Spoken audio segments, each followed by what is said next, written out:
Olá, boa noite a todos. Então, bem-vindo ao nosso 8º encontro de leitura de Quero Ver a Deus sobre o capítulo do demônio.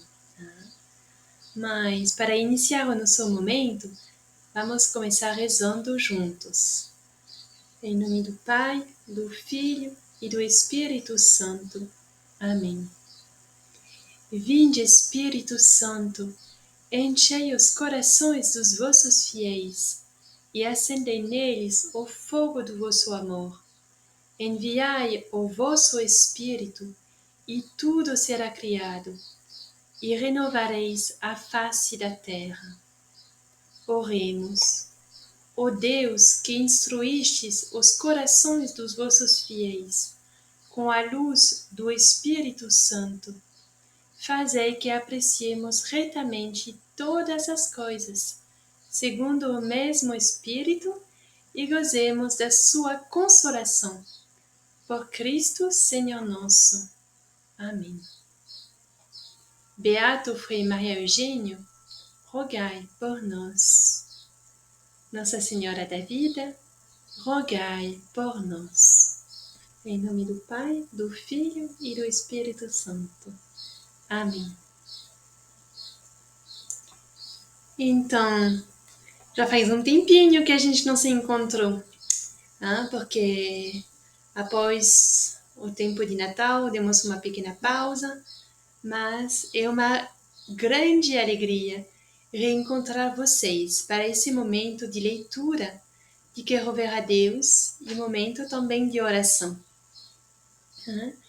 Para quem chegou agora, eu sou Marie, sou consagrada do Instituto Nossa Senhora da Vida. No último encontro, nós lemos juntos o sexto capítulo, a ascese teresiana, no qual descobrimos a importância da ascese para nossas vidas espirituais e examinamos as 3 características dessa ascese: absoluta, adaptada e progressiva. E hoje vamos continuar a nossa leitura com o 7º capítulo, o demônio. Esse capítulo se situa ainda na primeira parte do livro. Se lembramos a tabela do início do livro, que aprofundamos em nosso primeiro encontro, essa primeira parte são as perspectivas, poderíamos dizer os fundamentos nos quais podemos voltar a cada etapa da nossa vida. E, sabendo isso, que podemos agora abrir o nosso livro na página 147, para começar a ler esse capítulo. E depois, como estamos acostumados agora, poderemos concluir o nosso encontro com um momento de oração. Hoje eu preparei uma meditação para nos ajudar a orientar o nosso olhar para o Cristo, o Santo de Deus, como ouvimos no Evangelho de hoje, pela boca do homem possuído por um espírito mau. Então, o capítulo: o demônio. O demônio age em nós como uma lima surda. E com essa frase do livro das Moradas, que o Beato introduz a leitura desse capítulo sobre o demônio. Mas por que um capítulo sobre o demônio? O Beato nos explica isso logo no começo. Ainda que sua ação se desenvolva na sombra, o olhar penetrante de Santa Teresa discerniu-lhe toda a importância. Fala dele com muita frequência para assinalar a sua presença, para desmascarar as suas astúcias nas encruzilhadas, nas passagens perigosas, em toda a parte onde haja escuridão suficiente para encobri-lo. Para Santa Teresa, o demônio não é uma maléfica força misteriosa, é um ser vivo, bem conhecido, porque muitas vezes é encontrado. É um inimigo pessoal. Então, vamos descobrir um pouquinho mais sobre ele. Esse capítulo está dividido em 4 partes. A. Natureza e poder dos demônios.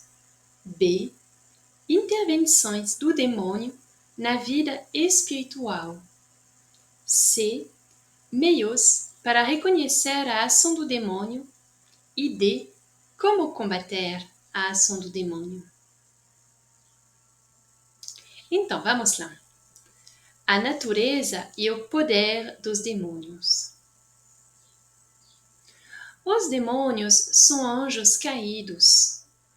Lúcifer, fascinado pela sua própria luz, recusa-se a se submeter. Arrastou em sua rebelião uma multidão de anjos. Enquanto que os anjos fiéis encontravam na sua submissão a Deus a visão face a face e a beatitude eterna, os anjos rebeldes, fixados na sua atitude de revolta pela simplicidade da sua natureza, encontravam-se no ódio a Deus, na privação do bem supremo e do amor infinito por toda a eternidade. Deus deu a esses anjos caídos a permissão de intervir no mundo e assim contribuir providencialmente para que as provações que os homens, chamados ao substituir na corte celestial, teriam de suportar. Este anjo caído, embora puro espírito, não pode penetrar nas faculdades da alma, a menos que a vontade as abra para ele. Ele nunca poderá ler os pensamentos na inteligência, nem agir diretamente sobre eles. Também a vontade será para ele um asilo inviolável e inviolado, mesmo na possessão, a não ser que ela mesma, a alma, se entregue à sua influência. Não se pode duvidar que, graças a certos sinais exteriores e ao seu poder maravilhoso de penetração, o demônio consegue adivinhar a orientação habitual de uma alma sob o ponto de vista sobrenatural. Consequentemente, ele pode concluir sobre a necessidade de combater com mais violência esta alma, enquanto ela ainda não tem toda a sua força sobrenatural e não se tornou perigosa ainda para ele. O demônio tem fé, pois sabe que Deus existe. O que lhe falta é o amor. Mas o fato deles existir ainda, mesmo com essa falta, é que Deus continua de os amar. É um grande mistério.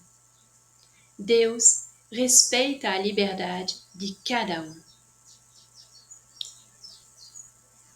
E assim podemos entrar na parte B da nossa leitura. As intervenções do demônio na vida espiritual. A parábola do joio nos revela o papel do demônio na vida da igreja e das almas. Essa parábola nos mostra o quanto o demônio fica sempre desperta para simular a ação divina, a destruir e aproveitar da escuridão a fim de se esconder. O demônio não sabe fazer nada por si mesmo, só sabe contrafazer e desfazer. Nessa parte, o Beato vai desenvolver 2 traços característicos do demônio. O primeiro, a frequência das intervenções do demônio, e a segunda, os modos e os objetivos da ação do demônio, com a tentação, a inquietação e o fato de ser mentiroso e pai da mentira. A frequência das intervenções do demônio. Talvez aqueles que rezam a oração das completas estão acostumados com essa leitura da primeira carta de São Pedro. Eu cito: Sede sóbrios e vigilantes. Eis que o vosso adversário, o diabo, vos rodeia, como um leão a rugir, procurando a quem devorar. A exortação é forte. O ódio dos demônios é poderoso e está sempre desperto. É normal que utilizem todas as ocasiões para impedir a ação de Deus nas almas. Ninguém pode se considerar ao abrigo de seus ataques. Santa Teresa nos avisa: a ação do demônio é pérfido e em cada uma das moradas existem legiões de maus espíritos. Nunca podemos nos considerar ao abrigo. As primeiras ações divinas das quintas moradas excitam o ciúme do demônio e despertam seus receios em relação ao futuro. A comunicação com Deus não foi mais do que um breve encontro, e o demônio se esforçará por perturbar a alma e desviá-la desse noivado. A partir das sextas moradas, o demônio torna-se menos perigoso para a alma, mas é neste momento que ele se obstina em reproduzir as graças extraordinárias, e isso com a permissão de Deus e com muita frequência, como afirma São João da Cruz.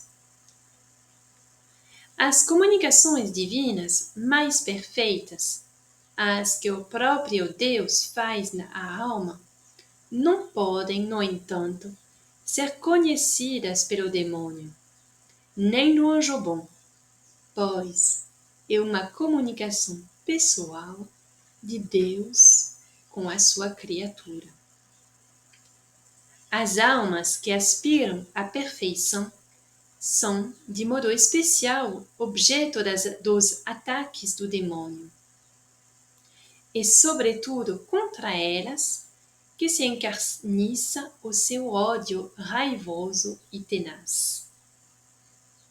O tíbio é uma presa fácil para ele, pois está entregue às suas paixões.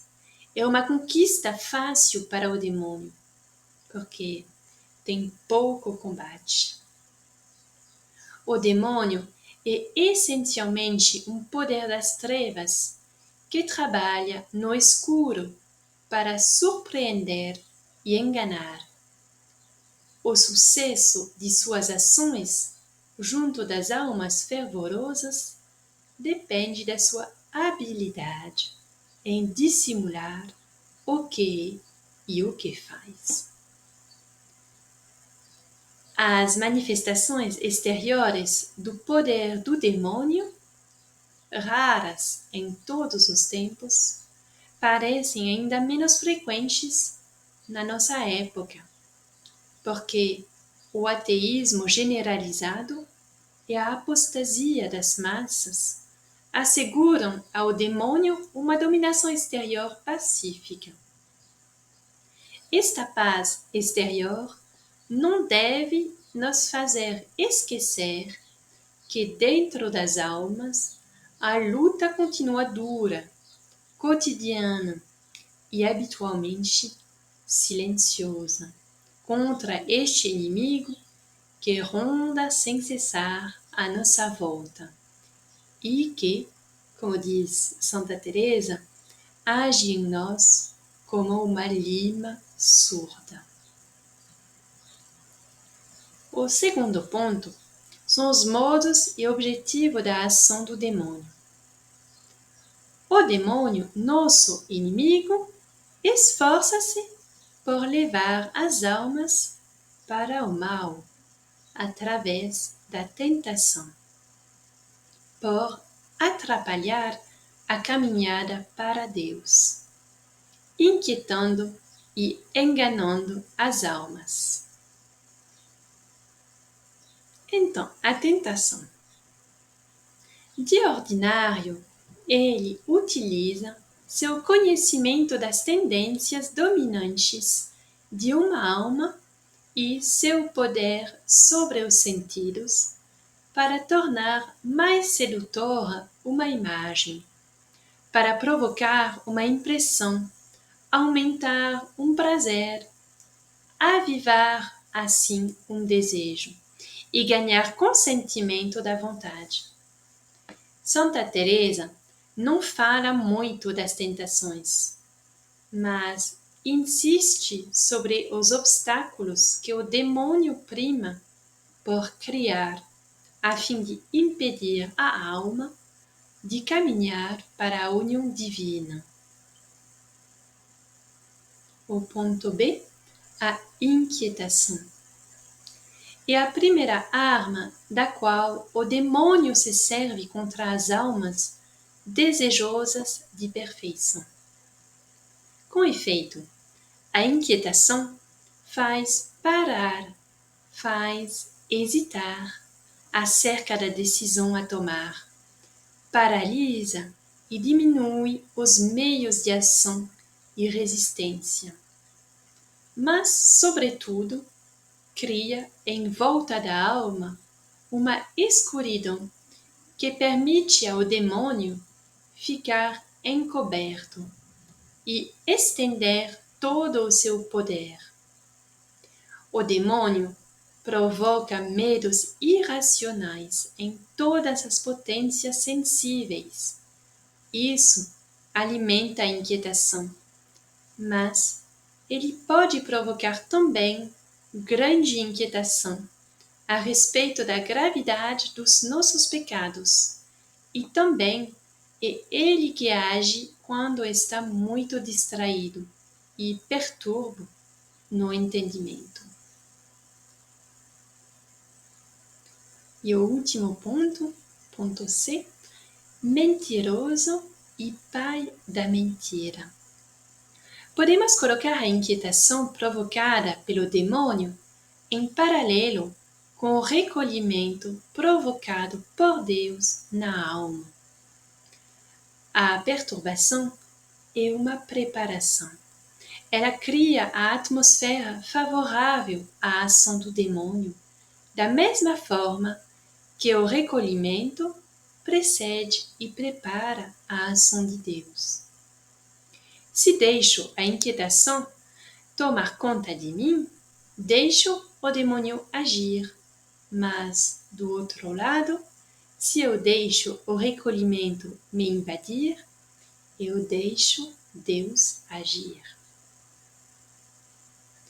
Esta ação decisiva, o demônio a realiza por meio da mentira. Retomando a palavra de Jesus, Santa Teresa afirma que o demônio é o amigo das mentiras, é a própria mentira. A dissimulação, a mentira, são os meios que ele não pode dispensar e constituem toda a sua tática de combate. E é sempre o mesmo mecanismo. Para ter mais força, se apoia em nossas tendências, as tendências de cada alma. Com efeito, a cega tendência e a alegria do desejo satisfeito parecem impedir todo o controle da nossa razão. O demônio é esperto em cobrir o mal por aparência de bem. Santa Teresa nos fala das falsas humildades sugeridas pelo demônio, que paralisaram a alma e a afastaram da perfeição. De maneira geral, o demônio está mais particularmente ativo nos períodos de transições, que, em virtude da escuridão dolorosa que aí reina e da novidade dos fenômenos que produzem, lhe oferecem mais ocasiões e maiores facilidades para armar ciladas. A serpente era o mais astuto de todos os animais. Esta característica permanece no demônio e é o que o torna temível para nós, assim como o foi para os nossos primeiros pais. E agora vamos continuar com a parte C, meios para reconhecer a ação do demônio. Os embustes e artifícios do demônio são tais que muitas vezes é difícil reconhecer sua ação.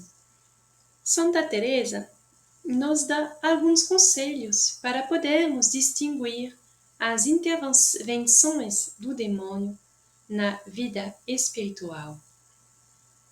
O primeiro ponto: na dúvida, é preciso desconfiar e esperar. É preciso tempo para observar o fruto destes favores e, sobretudo, pelos frutos que se reconhece a sua origem. O primeiro fruto que caracteriza a ação do demônio é a mentira. Acabamos de ver isso. Este sinal de falta de verdade parece muito importante para Santa Teresa.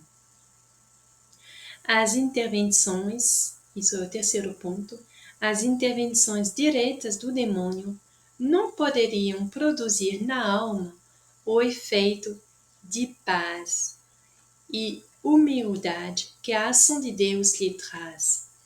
Esta humildade e mansidão da paz são o perfume da sua presença e o sinal da sua ação direta. O demônio, inimigo e privado de Deus, provoca normalmente efeitos contrários que acabamos de ver, como a inquietação e a agitação. Os santos foram terríveis para o demônio, porque, logo de início, seu aguçado sentido espiritual reconhecia a presença dele e a sua ação. E agora vamos na última parte do capítulo, a parte D, como combater a ação do demônio. A primeira condição para triunfar sobre o demônio é não se abandonar a um temor exagerado. Nos deixar dominar pelo terror seria tão irracional quanto perigoso. De fato, o demônio utiliza sabiamente esta perturbação para camuflar sua inferioridade e armar suas ciladas. Se tememos o demônio de maneira exagerada, seria perder nossas vantagens e aumentar o seu poder e suas chances de sucesso. O Catequismo da Igreja Católica, no número 2853, insiste nisso também. Quem se confia em Deus não teme o demônio. Então, o número 2853, eu vou citar, tá? A vitória sobre o príncipe deste mundo foi alcançada de uma vez para sempre, na hora em que Jesus livremente se entregou à morte para nos dar a sua vida. Foi o julgamento deste mundo e o príncipe deste mundo foi lançado fora. Pôs-se a perseguir a mulher, mas não logrou alcançá-la. A nova Eva, cheia de graça do Espírito Santo, foi preservada do pecado e da corrupção da morte. Então, furioso contra a mulher, foi fazer guerra contra o resto de sua descendência. Eis porque o Espírito e a Igreja rogam: vem, Senhor Jesus, já que a sua vinda nos libertará do maligno. Este desprezo tão sensível ao demônio deve ser acompanhado de prudência. Esta prudência, quando tiver que combater o demônio, deverá utilizar armas sobrenaturais que assegurem a nossa superioridade, a saber, os sacramentais, especialmente a água benta, bem como a oração e o jejum. Então, as armas para combater o demônio: a oração e vigilância. A vigilância na oração é um meio indispensável para lutar contra o demônio. A invocação de determinados santos, que têm um poder especial sobre os demônios, é especialmente recomendada. A oração ao anjo da guarda é certamente eficaz. Ele recebeu a missão de nos proteger. O jejum? Aos apóstolos, que se admiravam por não terem podido expulsar um demônio, Nosso Senhor dizia: essa espécie não pode sair, a não ser com oração e jejum. Parece mostrando assim a eficácia especial do jejum contra as potências infernais. Parece normal que a mortificação do sentido, sobre o qual os demônios habitualmente atuam, liberte o princípio da sua influência. E o último ponto, a última arma, é a água benta. A Igreja instituiu os sacramentais ritos ou objetos aos quais uma bênção particular confere uma virtude especial de preservação contra a influência do demônio. Dentre os sacramentais, Santa Teresa gostava principalmente de utilizar a água benta.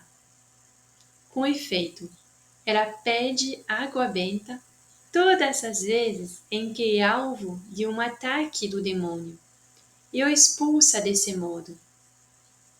De fato, na oração de bênção da água, a Igreja pede que seja concedido o poder de pôr em fuga toda a força do inimigo, de extirpar este inimigo com todos os anjos rebeldes e de o expulsar, de destruir a influência do espírito imundo e de afastar a serpente venenosa.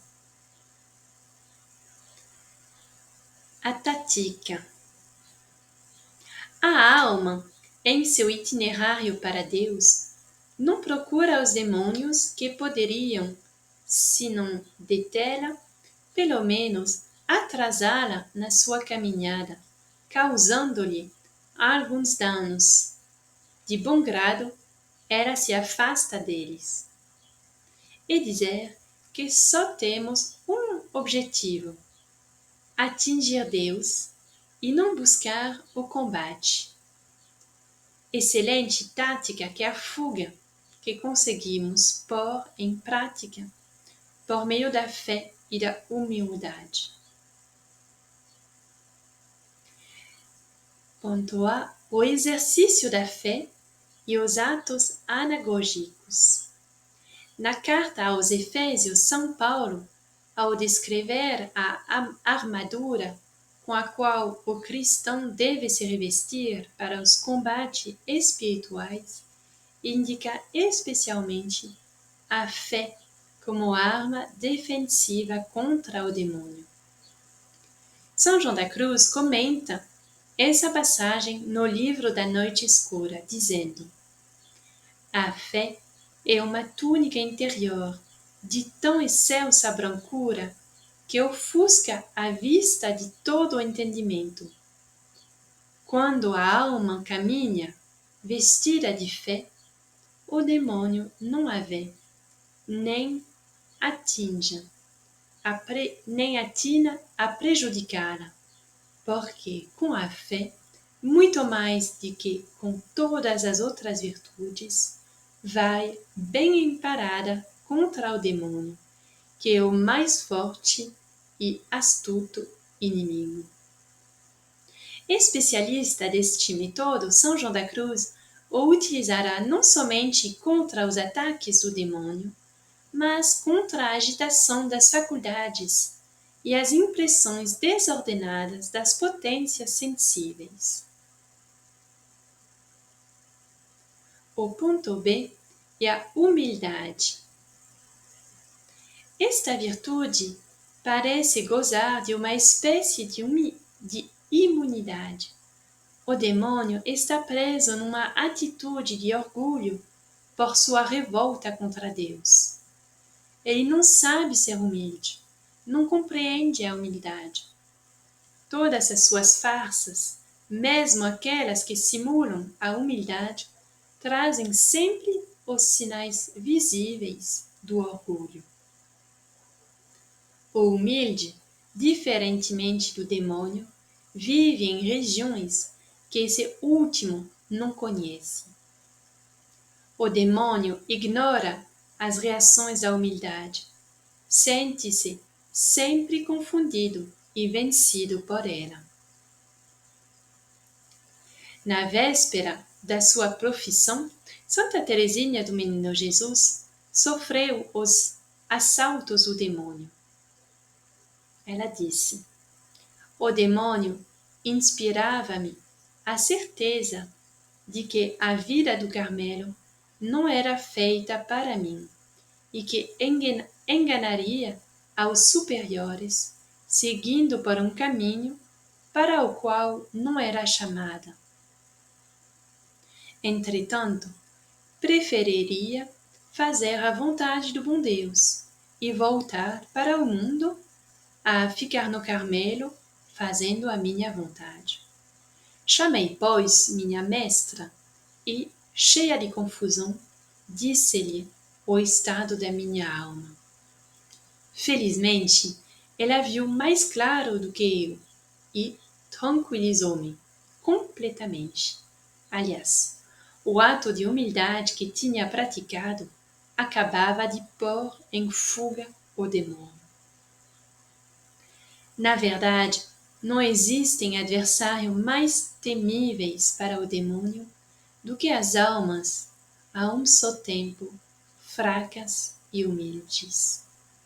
Como nota São João da Cruz no livro da Noite Escura, quando o anjo bom permite ao demônio a vantagem de atingir a alma, visa purificá-la e dispô-la com esta vigília espiritual para alguma festa imersa sobrenatural que lhe quer conceder aquele que nunca mortifica, senão para dar vida, e jamais humilha, senão para exaltar.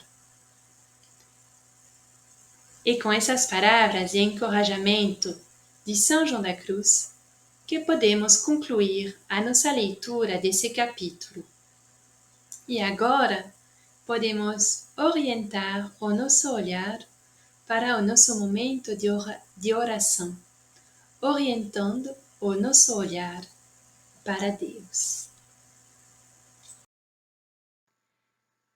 A festa do Beato Frei Maria Eugênio está se aproximando, pois vai ser o dia 4 de fevereiro e já estamos na novena preparatória para a festa.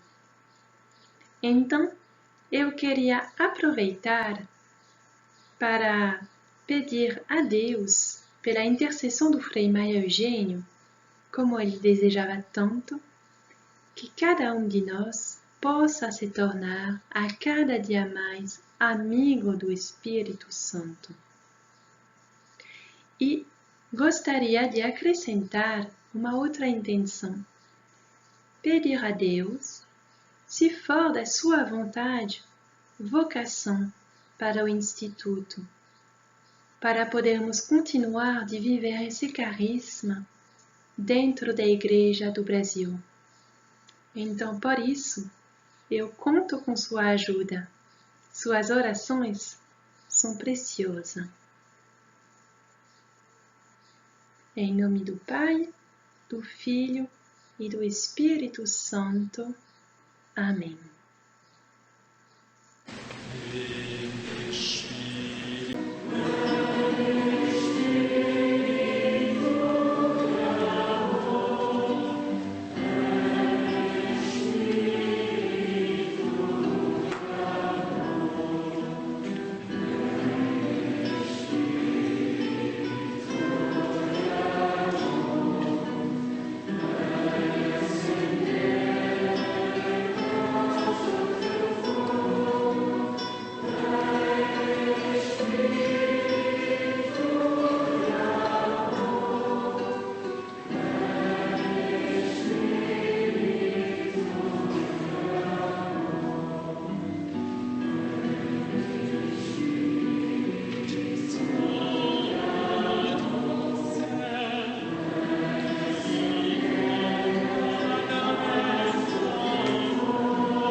lembremos, no Evangelho, a parábola do trigo e do joio.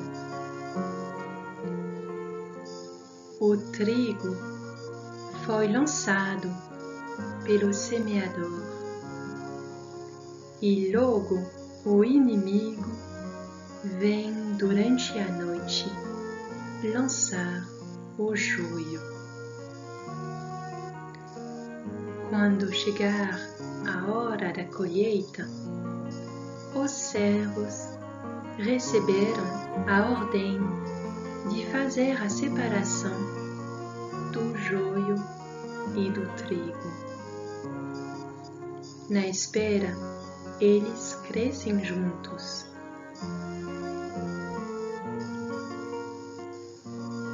É esse o teu ensinamento, ó Jesus. Ajuda-nos a entender. Ajuda-nos a aceitar esse papel providencial em nossas vidas.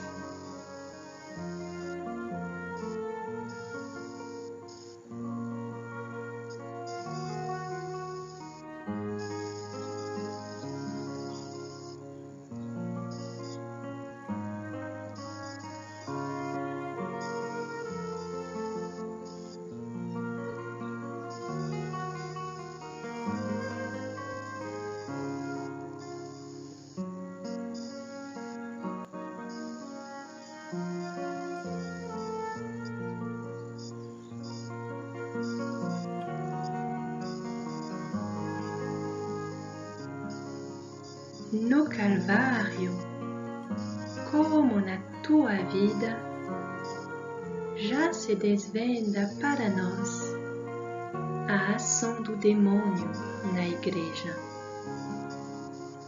As circunstâncias exteriores podem mudar, mas as leis serão as mesmas para cada um de nós.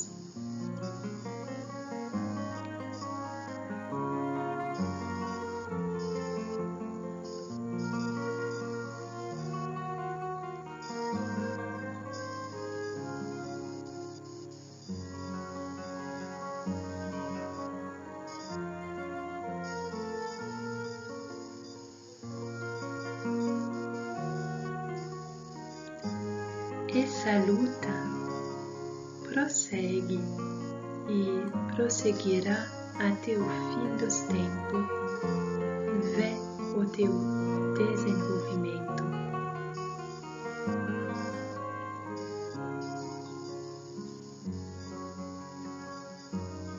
Acreditamos que tu, Cristo, triunfará.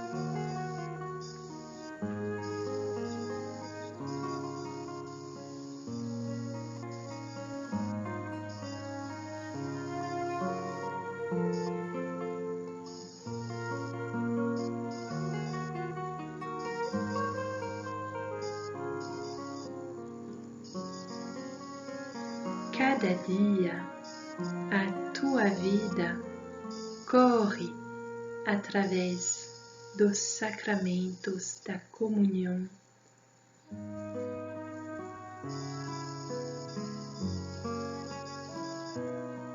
A tua vida corre nas conversas íntimas das almas contigo.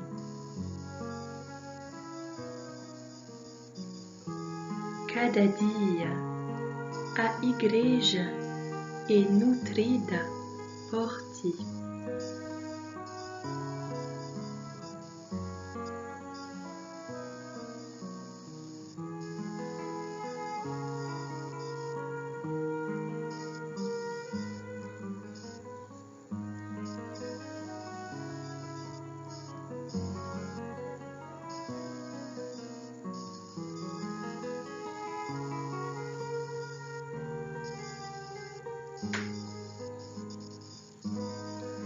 Basta olhar a verdade face a face. Ela é muito bela.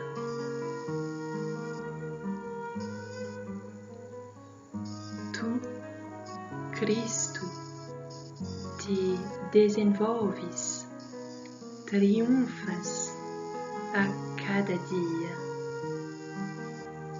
mas triunfas no sofrimento, na dor,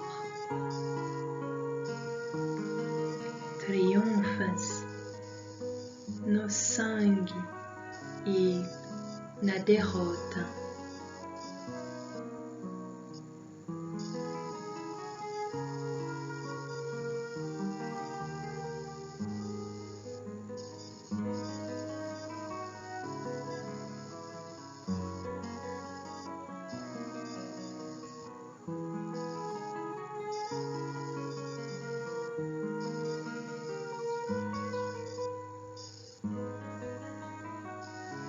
Nós mesmos olhamos para esse fim, olhamos para essa salvação em esperança, olhamos a nossa própria salvação.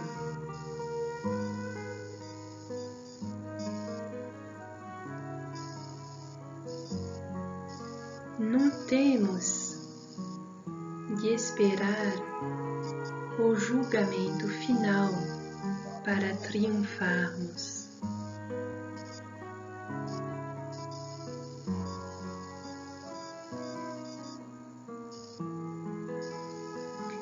Triunfamos o dia de nossa morte, quando entramos na tua vida, ó Cristo, na vida de Deus, na visão face a face.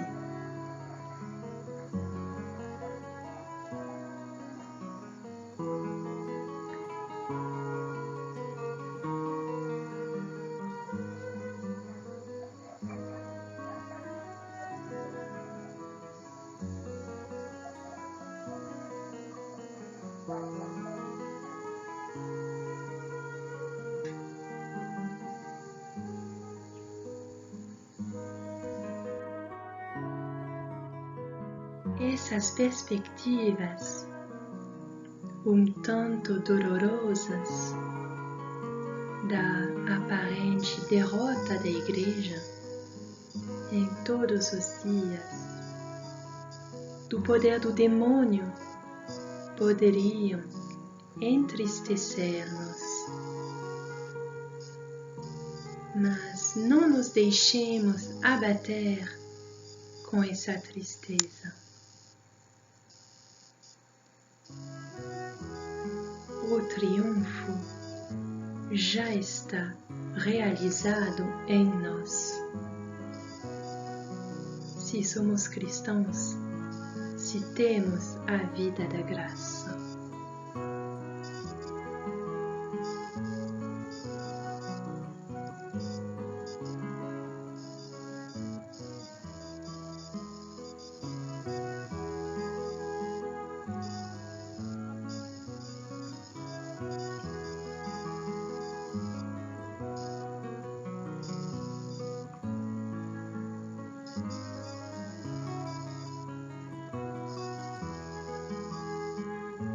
Nós acreditamos, ó Jesus, que o cristão que vive a vida da graça, o cristão que tomou consciência dessa vida, que conserva essa vida, que desenvolve essa vida no comércio íntimo contigo e na comunhão, triunfa sem cessar, pois a tua vida, a vida de Deus, está presente nele.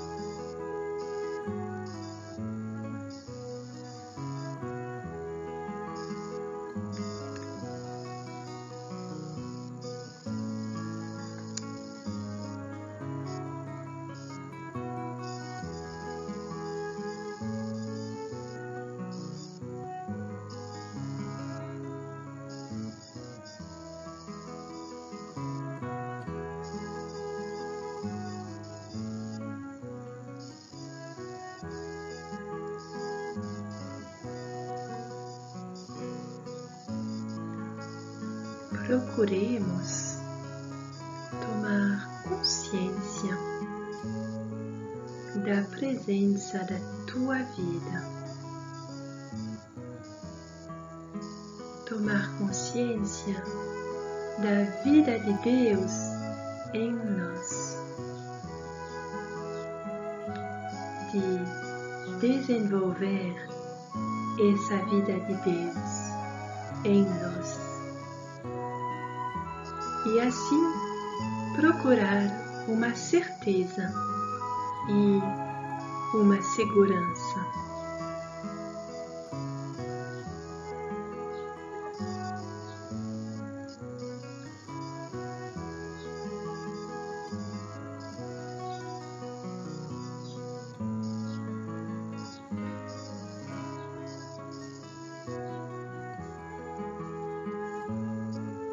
Que possamos seguir sempre em frente, apesar das tentações do demônio, apesar das pressões exteriores, para fazer que triunfe essa vida de Deus em nós, para trabalhar o melhor possível na edificação do teu corpo místico.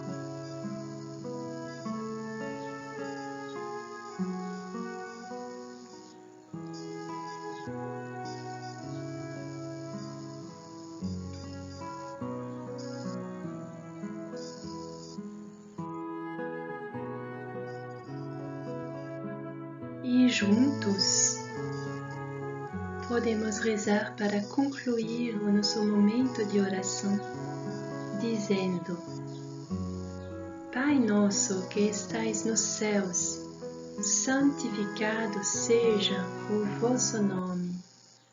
Venha a nós o vosso reino. Seja feita a vossa vontade, assim na terra como no céu. O pão nosso de cada dia nos dai hoje. Perdoai-nos as nossas ofensas, assim como nós perdoamos a quem nos tem ofendido.